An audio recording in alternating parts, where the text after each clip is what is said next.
నమస్కారం. A1 TV Telugu first news వార్తలకు స్వాగతం. ముందుగా వార్తల్లోని ముఖ్యాంశాలు. తెలంగాణ యువతకు అవకాశాలపై కవిత కీలక ప్రశ్నలు. స్థానికులకు ఉద్యోగాలు ఇవ్వడం లేదని ఆరోపణ. ఉత్తర భారత సంస్థలకు ప్రాధాన్యమని విమర్శ. తెలంగాణ యువతకు ప్రాధాన్యమివ్వాలని డిమాండ్.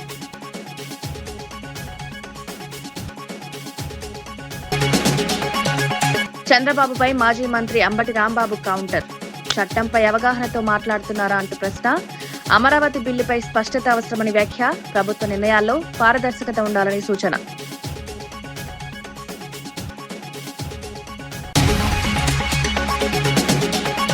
హర్షవీణపై దాడిని ఖండించిన వైసీపీ నేత ఆర్ఎస్ యామల. పోలీసుల సమక్షంలో దాడి జరగడం ఆందోళనకరమని వ్యాఖ్య. పవన్ కళ్యాణ్ స్పందించకపోవడం ఆశ్చర్యకరమైన విమర్శ. మహిళల భద్రతపై దృష్టి పెట్టాలని డిమాండ్. అభివృద్ది పనులతో ముందుకు సాగుతున్నామన్న మంత్రి సీతక్క. ప్రజాపాలన కార్యక్రమంతో ప్రజలకు చేరువవుతానని ప్రకటన. ములుగులో పలు అభివృద్ది కార్యక్రమాల్లో పాల్గొన్న మంత్రి. కార్మికుల వేతనాల పెంపుపై నిర్ణయం ఉంటుందని స్పష్టం.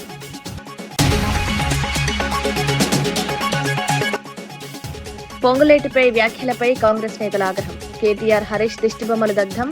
పొంగులేటి సంస్కరణలను ప్రశంసించిన కొత్వాల వ్యాఖ్య. అభివృద్ధిని అడ్డుకోవడానికి ఆరోపణలని విమర్శ. సీతక్క రాష్ట్రంలో జరుగుతున్న అభివృద్ది కార్యక్రమాలపై వివరించారు. కాంగ్రెస్ ప్రభుత్వం చేపడుతున్న పనులను చూసి బీఆర్ఎస్ నేతలు ఓర్వలేకపోతున్నారన్నారు. ప్రజలకు మరింత చేరువ కావాలనే లక్ష్యంతో 99 రోజుల ప్రజాపాలన ప్రగతి కార్యక్రమాన్ని ప్రారంభించామన్నారు. ములుగు జిల్లాలో పర్యటిస్తూ గోవిందరావుపేట, వెంకటాపూర్ మండలాల్లో పలు కార్యక్రమాల్లో పాల్గొన్నారు. వెంకటాపూర్లో ఉపాధి హామీ పథకం నిధులతో మహిళా సమాఖ్య భవన నిర్మాణానికి శంకుస్థాపన చేశారు. పారిశుద్ధ కార్మికుల సేవలను కొనియాడుతూ వారి వేతనాల పెంపుపై ప్రభుత్వం నిర్ణయం తీసుకుంటుందన్నారు.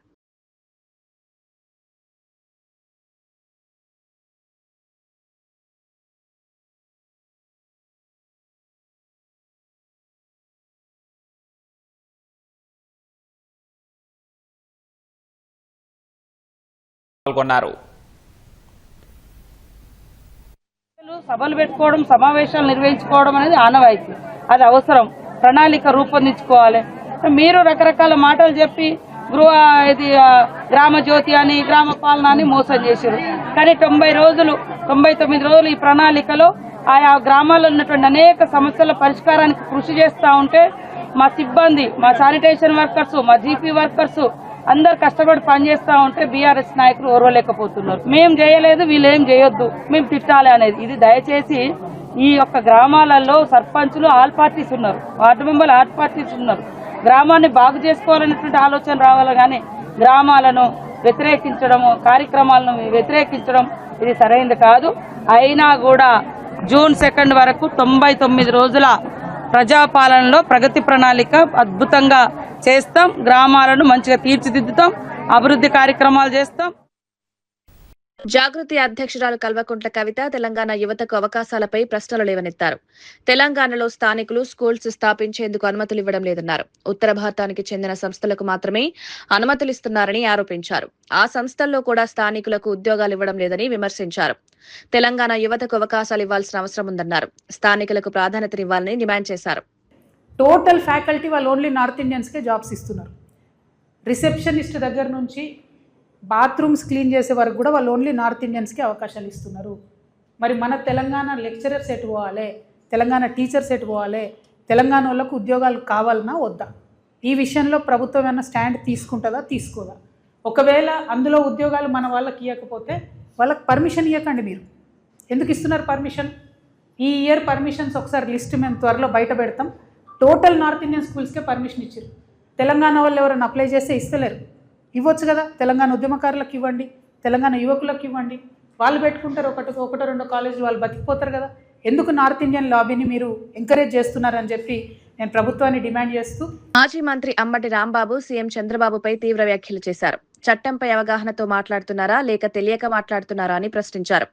భారత రాజ్యాంగాన్ని సవరించే పరిస్థితుల్లో అమరావతి బిల్లును సవరించలేమా అని ప్రశ్నించారు. చట్టపరమైన అంశాలను సరిగా అర్థం చేసుకోవాలని సూచించారు. ప్రజలకు సరైన సమాచారం ఇవ్వాల్సిన బాధ్యత నాయకులపై ఉందన్నారు. అమరావతి అంశంపై స్పష్టత అవసరమని పేర్కొన్నారు. రాష్ట్ర ప్రజానీకాన్ని ఇదే విషయాన్ని జగన్మోహన్ రెడ్డి గారు చాలా స్పష్టంగా చెప్పారు. అమరావతి అనేది సాధ్యం కాదు, కేవలం స్వార్థ ప్రయోజనాల కోసం తన బినామీలని, తన బంధువుల్ని కోటీశ్వరుని చేసేటటువంటి కార్యక్రమంలో అమరావతిని ఉపయోగిస్తున్నారు తప్ప అమరావతిని అభివృద్ధి చేసి రాజధానిగా చేసి గ్రోత్ ఇంజన్గా తయారు చేయాలనేటువంటి ఆలోచన ఏ క్షణం కూడా చంద్రబాబు నాయుడు గారు ఆలోచించలేదు అనేది చాలా స్పష్టమైనటువంటి ప్రెస్ మీట్ని పూర్తిగా పరిశీలించండి. చంద్రబాబు నాయుడు గారి పరిశీలనలో ఆయన కూడా అదే ఒప్పుకున్నాడు స్పష్టంగా. 2028-29కి రాజధాని పూర్తి కాదు అమరావతి. ఇంతకు ముందు కూడా పూర్తి కాలేదు, 5 సంవత్సరాలు ఉన్నప్పుడు కూడా పూర్తి కాలేదు, అన్ని తాత్కాలికం చేశాడు. ఈ 2028-29కి కూడా ఆ 7 బిల్డింగులు పూర్తి చేస్తే చేస్తాడు, లేకపోతే లేదు. ఆయన మొత్తం సారాంశం మీరు క్షుణ్ణంగా పరిశీలించండి. ఈవెన్ తెలుగుదేశం వాళ్ళు కూడా పరిశీలించండి. మొత్తం ఆయన క్షుణ్ణంగా ఆయన ప్రెస్ మీట్ లో చెప్పినటువంటి విషయాలు ఏంటంటే 28-29 సంవత్సరాలకు 7 బిల్డింగులు పూర్తి చేస్తాను చేయని కూడా స్పష్టంగా చెప్పలేదు.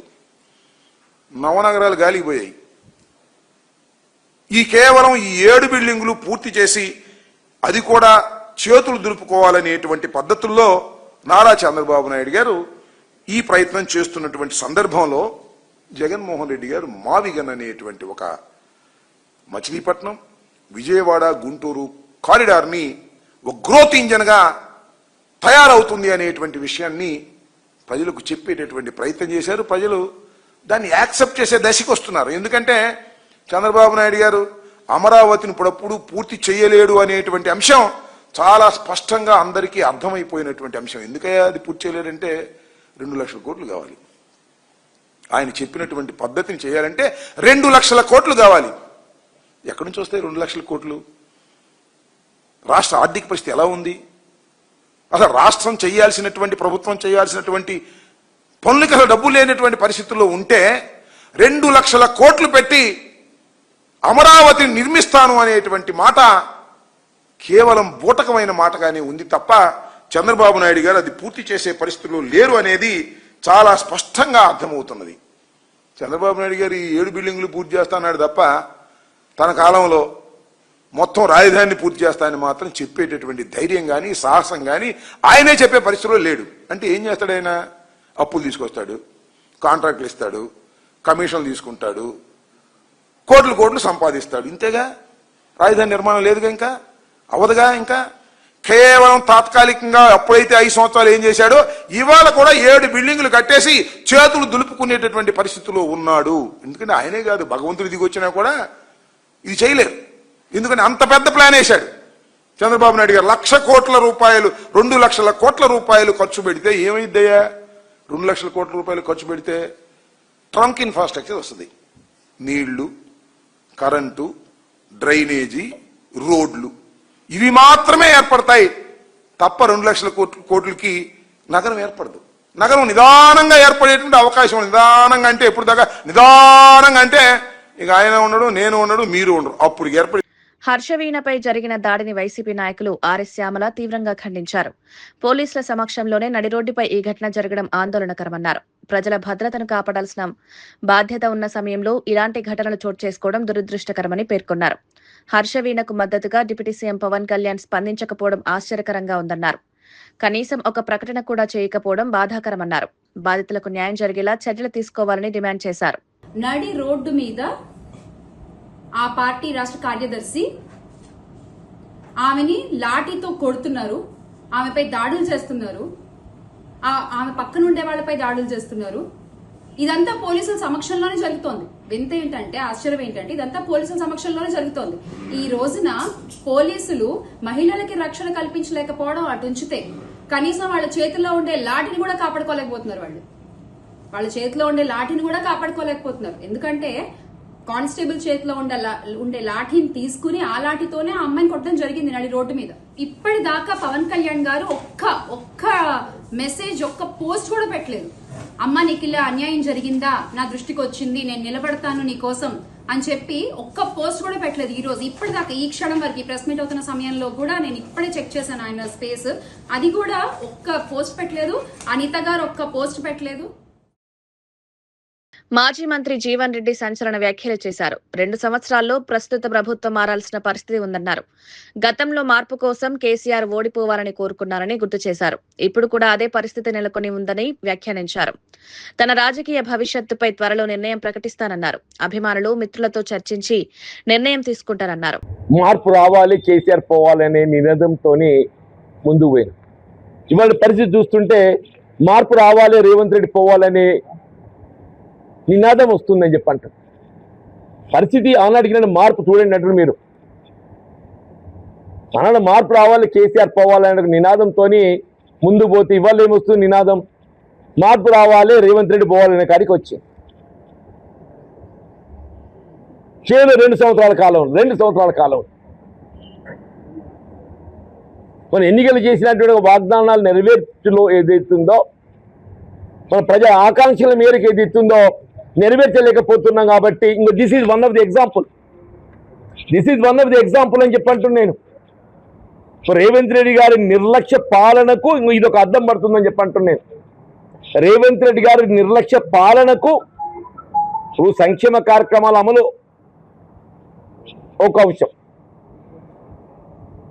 ఇలా ప్రాజెక్టుల నిర్వహణ అనేది ప్రధానమంటున్నది. అటువంటి ప్రాజెక్టుల నిర్వహణకు సంబంధించి కేవలం ఉత్తర తెలంగాణకి పరిమితం కాకుండా యావత్ తెలంగాణకు జీవనాధారమైనటువంటి ఒక ఇవాళ ఈ ప్రాణహిత నది జలాల వినియోగంలో ఏదైతుందో రాష్ట్ర ప్రభుత్వం దృష్టి కేంద్రీకరించలేకపోవటం ఇట్స్ మోస్ట్ అన్ఫార్చునేట్ థింగ్ అంటున్నాను. కేవలం ఉమ్మడి కరీంనగర్ జిల్లానే కాదు, ఉమ్మడి కరీంనగర్ జిల్లాతో పాటుగా మీకు మెదక్ కానీ, నిజామాబాద్ ఇప్పుడు ఫ్లడ్స్ లో కెనాల్ రివర్స్ పంపింగ్ ఉందా? మన జరిగింది ఏదైతుందో మేడిగడ బ్యారేజ్ డ్యామేజ్, దాన్ని ఇట్ కెన్ బి రెస్టోర్డ్. ఎన్డీఎస్ఏనే రిపోర్ట్ ఇచ్చింది, ఇట్ కెన్ బి రిస్టోర్డ్ అని చెప్పని. దాన్ని ఏ విధంగా పునర్నిర్మాణం చేయాలనేది కూడా వాళ్ళ సలహాలు సూచనలు ఇచ్చింది. దాన్ని ఏదైతుందో మనం ఆచరణలో పెట్టలేకపోవడం ఇంతకంటే ఎక్కువ నిర్లక్ష్యం ఏం కనబడుతుందని చెప్పంటున్నాను నేను. ఇంతకంటే నిర్లక్ష్యం ఏం కనబడుతుందని చెప్పంటున్నాను నేను. కేవలం 2 సంవత్సరాల కాలంలో ఇటువంటి పరిస్థితి రావడం. టీపీసీసీ అధికార ప్రతినిధి దర్పల్లి రాజశేఖర్ రెడ్డి బీఆర్ఎస్ పార్టీపై విమర్శలు చేశారు. గ్రేటర్ హైదరాబాద్ లో బీఆర్ఎస్ ఎమ్మెల్యేలను గెలిపించడం ప్రజలు చేసిన తప్పని భావిస్తున్నారన్నారు. అభివృద్ధిని అడ్డుకునే విధంగా బీఆర్ఎస్ వ్యవహరిస్తోందని ఆరోపించారు. ప్రజాస్వామ్య వేదికలో ప్రజలు తగిన సమాధానం ఇస్తారని పేర్కొన్నారు. రాష్ట్ర అభివృద్ధికి సహకరించాల్సిన బాధ్యత ప్రతిపక్షంపై ఉందని సూచించారు. హైదరాబాద్ లో మీరు ఒక్కటైతే గుర్తుపెట్టుకోండి, మీరు ఎవరిని అడ్డుకున్నా, ఎన్ని పథకాలు అడ్డుకున్నా, ఏం అడ్డుకున్నా సరే హైదరాబాద్ ప్రజలు మాత్రం డిసైడ్ అయినారు. ఈ టీఆర్ఎస్ ఎమ్మెల్యేలని గెలిపించి మేము తప్పు చేసినామనే నిర్ణయానికి హైదరాబాద్ ప్రజలు వచ్చిర్రు. రానున్న జిహెచ్ఎంసీ ఎలక్షన్సే కానీ, ఎంఎంసీ ఎలక్షన్సే కానీ, సిఎంసీ ఎలక్షన్సే కానీ నేను ప్రతి ఒక్కరిని కోరుతున్నా, ఖచ్చితంగా కాంగ్రెస్ పార్టీకి సంబంధించిన అభ్యర్థులే గెలవాలా. ఇలాంటి అభివృద్ధి ఎవరైతే అడ్డుకుంటున్నారో వాళ్లకు మనం బుద్ధి చెప్పాలా. మహిళలపై జరుగుతున్న వేధింపులపై కాకాని పూజిత స్పందించారు. కూటమి నాయకులే మహిళలను వేధిస్తున్నారని ఆరోపించారు. ముఖ్యమంత్రి స్పందన లేకపోవడం బాధాకరమన్నారు. మాటల్లో మాత్రమే కాకుండా చర్యల్లో కూడా మార్పు అవసరమని పేర్కొన్నారు. ప్రశ్నించే మహిళపై కేసులు పెట్టడం సరైంది కాదన్నారు. పోలీసుల విధుల్లో కూడా లోపాలున్నాయని విమర్శించారు. ప్రశ్నించిన వాళ్ళ మీదో లేకపోతే మాకు అన్యాయం జరిగిందన్న వాళ్ళ మీదో మీరు రకరకాలుగా వేధింపులు చర్యలు చేస్తుంటే చోద్యం చూస్తున్నారు కదా. ఎమ్మెల్యేలు డైరెక్ట్గా దొరికిపోతుంటే కూడా ఏమీ పట్టనట్టు ఏదో చేశామంటే ముక్త సరైన పరిస్థితి ఉందో. పోలీసులు కనీసం కూటమి పాలనలో వాళ్ళ విధులు వాళ్ళు నిర్వర్తించేటువంటి పరిస్థితి కూడా లేదండి. వాళ్ళు చెయ్యట్లేదు, చెయ్యాలన్న ఆలోచన కూడా వాళ్ళకి లేదు. మీరు ప్రభుత్వానికి పనిచేస్తున్నారా, ప్రజలకు పనిచేస్తున్నారు? మీరు ప్రభుత్వానికి పనిచేస్తున్నారు కాబట్టే కదా ఎవడెంత తప్పు చేసినా కానీ తప్పించుకొని వెళ్ళిపోతున్నాడు. జరుగుతున్నాయి. కోవిడ్ వచ్చినప్పుడు కోవిడ్ లేని ఇల్లు లేదు, న్యూ నార్మల్ కోవిడ్ ఎలాగో ఇప్పుడు ఆంధ్రప్రదేశ్లో అత్యాచారం లేనటువంటి జిల్లా కానీ, రాష్ట్రం కానీ, గ్రామం కానీ లేకుండా పోతుంది. న్యూ నార్మల్ పాపం జనాలకు కూడా నెమ్మదిగా అలవాటు అవుతుంది. మహిళలే ఎక్కడికైనా వెళ్ళాలన్నా ఏదైనా చేయాలన్నా జాగ్రత్తలు తీసుకునే పరిస్థితి. కనుచూపు మేరలో ఆయన మాటలకి ఆయన చేష్టలకి సంబంధమే లేకుండా పోయింది. ఆయన మాజీ ఎమ్మెల్యే సింహాద్రి రమేష్ బాబు పోలీసుల వ్యవహారంపై ప్రశ్నలు లేవనెత్తారు. శాంతి భద్రతలు కాపాడాల్సిన పోలీసులు రెచ్చగొట్టేలా మాట్లాడుతున్నారన్నారు. ఒక పోలీస్ ప్రభుత్వం మా ప్రభుత్వం అంటూ మాట్లాడడం సరైంది కాదని పేర్కొన్నారు. అధికారుల ప్రవర్తనలో మార్పు అవసరమని సూచించారు. కిట్టు చిన్నోడైపోయాడు. రాజకీయాల్లో పోయినసారి పోటీ చేసి వాళ్ళ నాన్న తాత వారసత్వంగా వచ్చిన అటువంటి ఇంటికి కూడా గౌరవం ఇవ్వకోకుండా, ఆ మనుషులకు గౌరవం ఇవ్వకుండా పీక్కోమని మాట్లాడిన తర్వాత, రెచ్చగొట్టిన తర్వాత ఆయన చాలా సామరస్యంగా అక్కడ గొడవ పడకుండా వచ్చినట్టే. ఇవాళ దాన్ని ఎస్పీ గారు పోలీస్ సంఘం చేత ఏమీ లేనట్టుగా పోలీసులు అనేవాళ్ళు జనం కోసం పనిచేస్తున్నారన్నట్టుగా చెప్తారు. జనం కోసం పనిచేయట్లా మీరు. ఇవాళ మీరు చెప్పారే మీ ప్రభుత్వం ఇది మీ ప్రభుత్వమా? మీరు గవర్నమెంట్ ఎంప్లాయా, లేకపోతే గవర్నమెంట్లో ఉండోళ్ళా, లేకపోతే మీ సొంత ప్రభుత్వమా? ఆ పార్టీలో ఉన్న ఎమ్మెల్యేనో లేకపోతే ఎంపీటీసీనో జడ్పీటీసీనో మా ప్రభుత్వం అనొచ్చు. ఒక పోలీసు ఆయన మా ప్రభుత్వం మీ ప్రభుత్వం అని మాట్లాడుతుంటే అడ్డగోలుగా ఈ రాష్ట్రంలో తగువుని రెచ్చగొట్టేది పోలీసు అయిపోతుంది. మీరు సామరస్యంగా ప్రజల్ని కాపాడాల్సిన మీరే తగువులు సృష్టిస్తున్నారు. ఇది ఎక్కడికి వెళ్తే తగు? ఇది ఏ ఇంటికి వెళ్తే తగు? ఏమన్నా వైసీపీ నాయకుడిని పగలగొడతంటే తగువా? కాదే. ఒక జనసేనలో తిరిగే ఆయన జనసేన కార్యకర్తది ఆ ఇల్లు పడగొడుతుంటే వాళ్ళు అన్యాయం అని చెప్తుంటే దానికి సానుభూతి తెలియజేయడం కోసం, ఇది తప్పని చెప్పడం కోసం వెళ్తే మీ ఇష్టం వచ్చినట్టు మాట్లాడి ప్రజల్ని భయభ్రాంతులు చేసి ఈ ప్రభుత్వాన్ని కాపాడుకుందాం నిరంతరం చేసే తప్పుల్ని కప్పిపుచ్చుకోవడం కోసం ఈ ప్రభుత్వం ఆడే నాటకాలకి మీరు బాధ్యత తీసుకుని మీరు ఇట్లా మాట్లాడటం అనేది సబబుగా లేదు. పోలీస్ సంఘం చేత మాట్లాడించడం మరీ దారుణంగా ఉంది. ఎస్పీ గారు ఖచ్చితంగా ఆయన మీద ఎవరైతే పీక్కోమని అన్నాడో, పీక్కోమని అన్న తర్వాత అనేక రకాల కాన్సిక్వెన్స్ మాటలు వస్తాయి. నువ్వు రెచ్చగొట్టిన తర్వాత వచ్చే మాటలు, దానికి బాధ్యత వహించి ఖచ్చితంగా ఆయన్ని, ఆ సర్కిల్ ఇన్స్పెక్టర్ గారిని సస్పెండ్ చేయటమా, ఆయన మీద బాధ్యత తీసుకోవాల్సిన అవసరం, చర్య తీసుకోవాల్సిన అవసరం ఈ పోలీస్ డిపార్ట్మెంట్ మీద ఉంది. ఖచ్చితంగా చేయాలి. ఇది ఖచ్చితంగా ప్రభుత్వ అధికారులు చేసే పని కాదు. అధికారులతో రాజకీయ నాయకులు చేస్తున్నారు. ఈ రాజకీయ నాయకులు మీరు వైసీపీ నేత మార్గాని భరత్ అమరావతి అంశంపై స్పందించారు. ఒక నాయకుడిని విలన్ గా చూపించే ప్రయత్నాలు జరుగుతున్నాయన్నారు. అమరావతి హైదరాబాద్ లా మారాలంటే సమయం పడుతుందని పేర్కొన్నారు. ఆ పార్టీ నేతలే ఈ విషయాన్ని అంగీకరిస్తున్నారని తెలిపారు. రాజధాని అభివృద్ధిపై వాస్తవాలను ప్రజలకు చెప్పాలని సూచించారు. అభివృద్ధి ప్రక్రియకు సమయం అవసరమని వివరించారు. ఒక మభ్యలో పెట్టి ఇవాళ తీసుకొచ్చి జగన్మోహన్ రెడ్డి గారిని అమరావతికి విలన్ కింద చేసే కార్యక్రమం చేస్తా ఉన్నారు.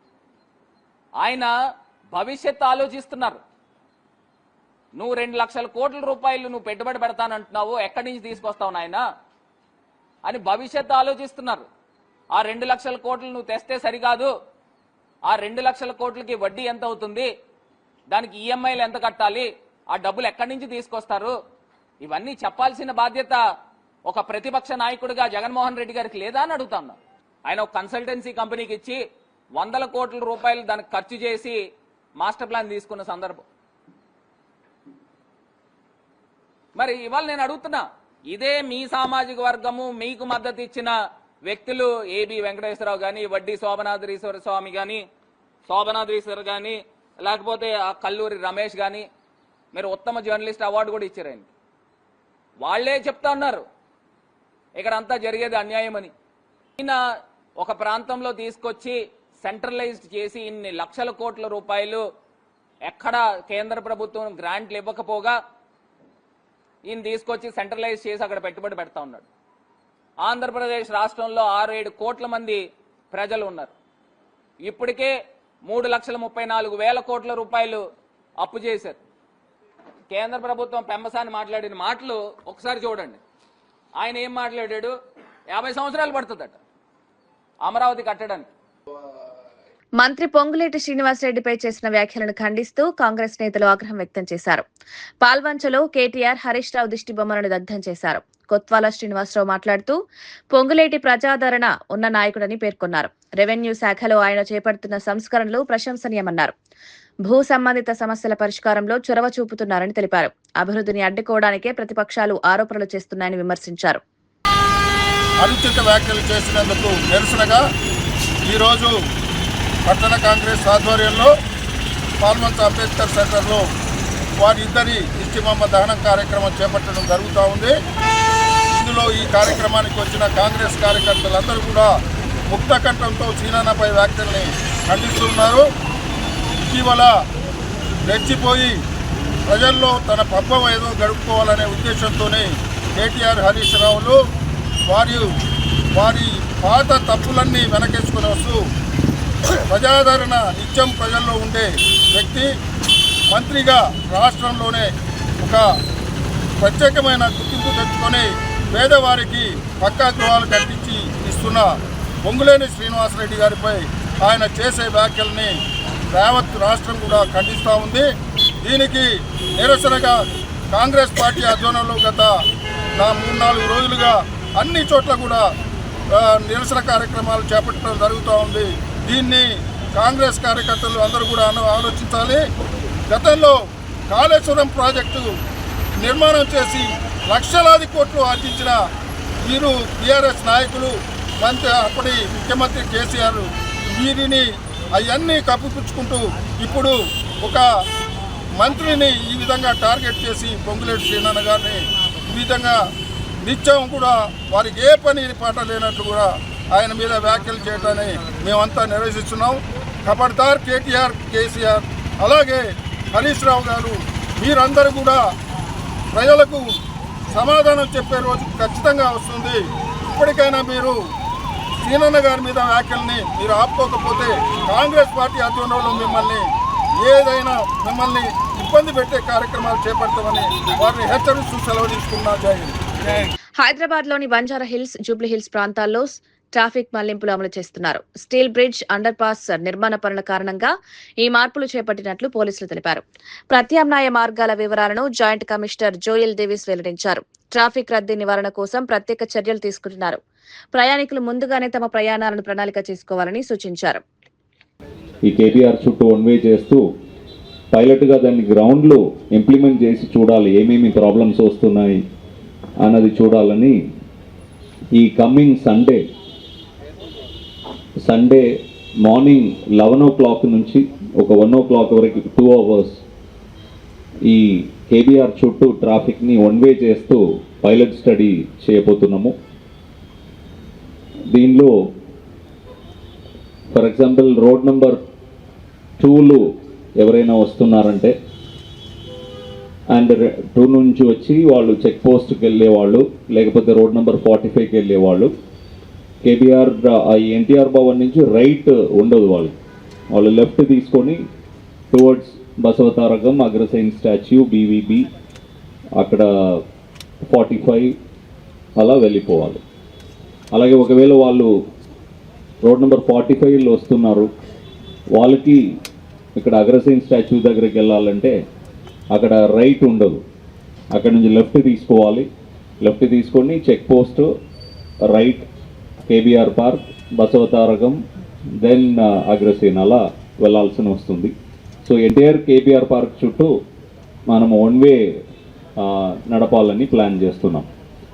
మేడ్చల్ జిల్లా కండ్లకోయలోని సీఎంఆర్ ఇంజనీరింగ్ కాలేజ్లో 24వ వార్షికోత్సవం ఘనంగా నిర్వహించారు. ఈ కార్యక్రమానికి ఎమ్మెల్యే మల్లారెడ్డి ముఖ్య అతిథిగా హాజరయ్యారు. విద్యార్థులకు సర్టిఫికెట్లు అందజేసి అభినందించారు.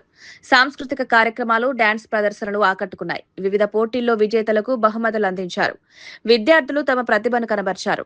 అధ్యాపకులు, యాజమాన్యానికి విద్యార్థులు కృతజ్ఞతలు తెలిపారు. జనరల్ సెక్రటరీ గోపాల్ రెడ్డి గారు, డైరెక్టర్ సిరిసెలం గారు, భూపాల్ రెడ్డి గారు, మిగతా అది మన చేతనే ఉంది. అదృష్టం అనేది కూడా మన చేతనే ఉంది. భగవంతుడు కూడా మన దగ్గరనే ఉన్నాడు, మన వద్దే ఉన్నాడు భగవంతుడు. నేను అదే కాన్సెప్ట్లో ఈ లెవెల్ దాకా వచ్చిన, ఇప్పుడు ఇక్కడ దాకా వచ్చిన. కాబట్టి మీకు ఒకటే రిక్వెస్ట్ చేస్తున్నా, టైం అనేది చాలా. పరిగి ప్రాంతంలోని కాడ్లపూర్ గ్రామంలో భూములు కోల్పోతున్న రైతులకు మాజీ మంత్రి సబితా ఇంద్రారెడ్డి మద్దతు తెలిపారు. ఇండస్ట్రియల్ పార్క్ ఏర్పాటుకు వ్యతిరేకంగా రైతులు చేస్తున్న నిరాహార దీక్షలకు సందర్శించారు. రైతుల సమస్యలను తెలుసుకుని వారికి అండగా ఉంటామని హామీ ఇచ్చారు. భూమి తప్ప వేరే ఆధారం లేదని రైతులు ఆవేదన వ్యక్తం చేశారు. ప్రభుత్వం నిర్ణయాన్ని వెనక్కి తీసుకునే వరకు పోరాటం కొనసాగించాలని పిలుపునిచ్చారు. ఎవరూ నిరుత్సాహపడొద్దని సూచించారు. రైతుల హక్కుల కోసం పోరాటం కొనసాగుతుందన్నారు.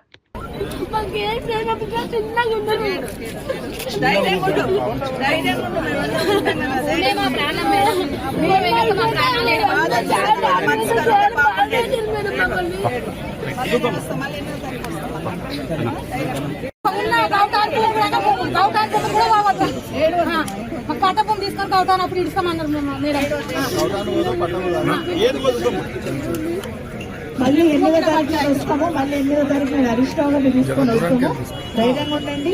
భూమిగా పని చేసుకుంటాం చేసుకుని రోజు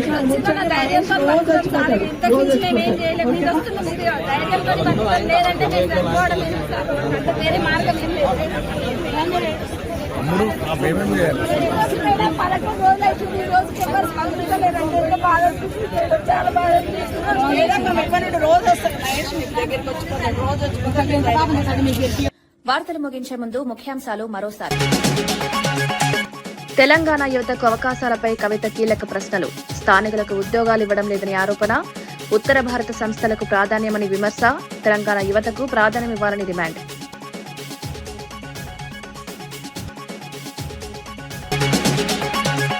చంద్రబాబుపై మాజీ మంత్రి అంబటి రాంబాబు కౌంటర్.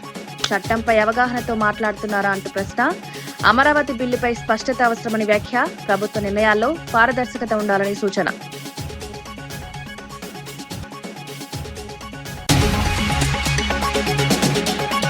హర్షవీణపై దాడిని ఖండించిన వైసీపీ నేత ఆర్ఎస్ శ్యామల. పోలీసుల సమక్షంలో దాడి జరగడం ఆందోళనకరమని వ్యాఖ్య. పవన్ కళ్యాణ్ స్పందించకపోవడం ఆశ్చర్యకరమైన విమర్శ. మహిళల భద్రతపై దృష్టి పెట్టాలని డిమాండ్. అభివృద్ది పనులతో ముందుకు సాగుతున్నామన్న మంత్రి సీతక్క. ప్రజాపాలన కార్యక్రమంతో ప్రజలకు చేరువవుతానని ప్రకటన. ములుగులో పలు అభివృద్ది కార్యక్రమాల్లో పాల్గొన్న మంత్రి. కార్మికుల వేతనాల పెంపుపై నిర్ణయం ఉంటుందని స్పష్టం.